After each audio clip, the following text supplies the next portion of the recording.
Alrighty, let's do a comparison between the Maratac TPF AA and the Maratac TPF AAA. So the TPF, I think that stands for Tactical Personal Floodlight. It might stand for flashlight. Not too sure, it doesn't really matter. They're the TPF series. Now this one is made out of stainless steel, and this one's aircraft grade aluminum, so basically just aluminum. They both have steel clips, and they both have G2 emitters, as you can see there.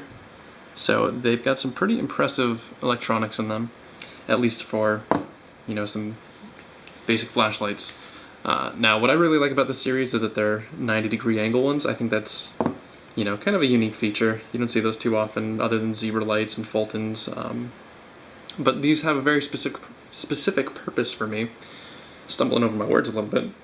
What I do with this one, mainly this one over this one, the black one over the steel one, is that I strap it to my backpack strap. So I have a little MOLLE webbing on my bag on the strap that goes around my shoulder. And so on my left shoulder I strap this across it so I can quickly turn it on, cycle through the modes. That way I have some hands-free lighting if it's dark out, if I'm walking through the woods at night for some reason. And to that end it's a great light. So yeah. That's really how I use them, so now I'll just kind of talk about the differences between the two.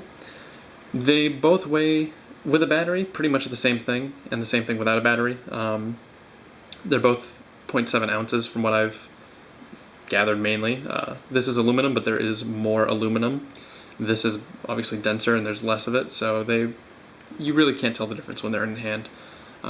Although, this one certainly feels more solid just because it's smaller and heavier. They both have these bezels around the dome, which Maratac says reinforces them. Obviously the AA TPF has a little bit bigger of a dome area, or maybe, you know, looking at it right now, it doesn't seem like it really is all that big of a difference. The only difference is this dome over here has sort of dots in it. I wonder if you can unscrew that. You know, maybe I'll figure that out at some point, but probably not. Yeah, and the knurling on here is, in my opinion, a little bit better than the knurling on the stainless steel. I think that's just a consequence of the milling process. I'm assuming it's a lot more difficult to mill knurling into stainless steel than it is aluminum being softer.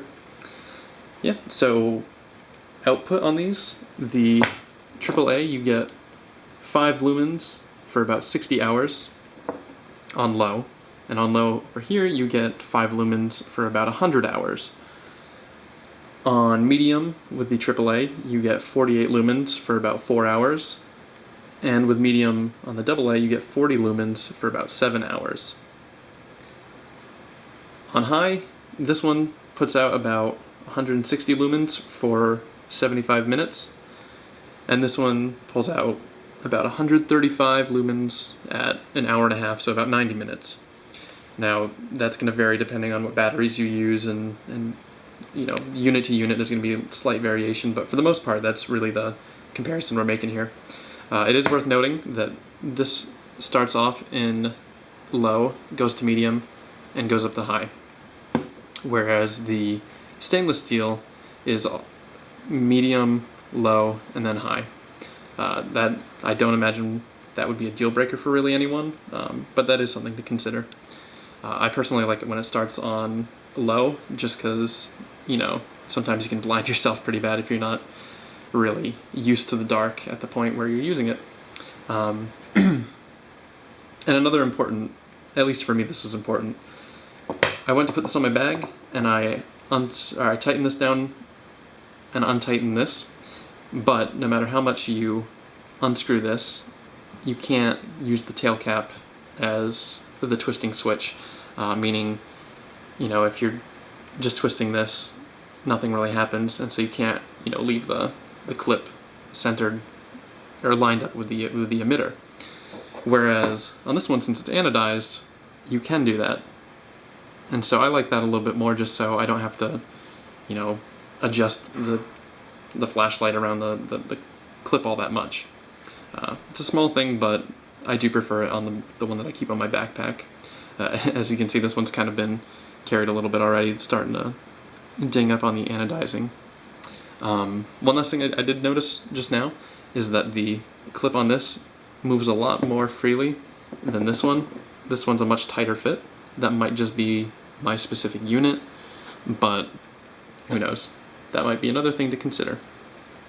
Yeah, so that's really all the differences that I could tell between the two.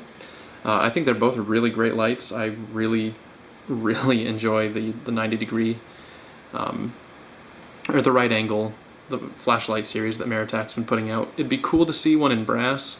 I do love my brass AAA, and brass is just generally my favorite metal for anything EDC.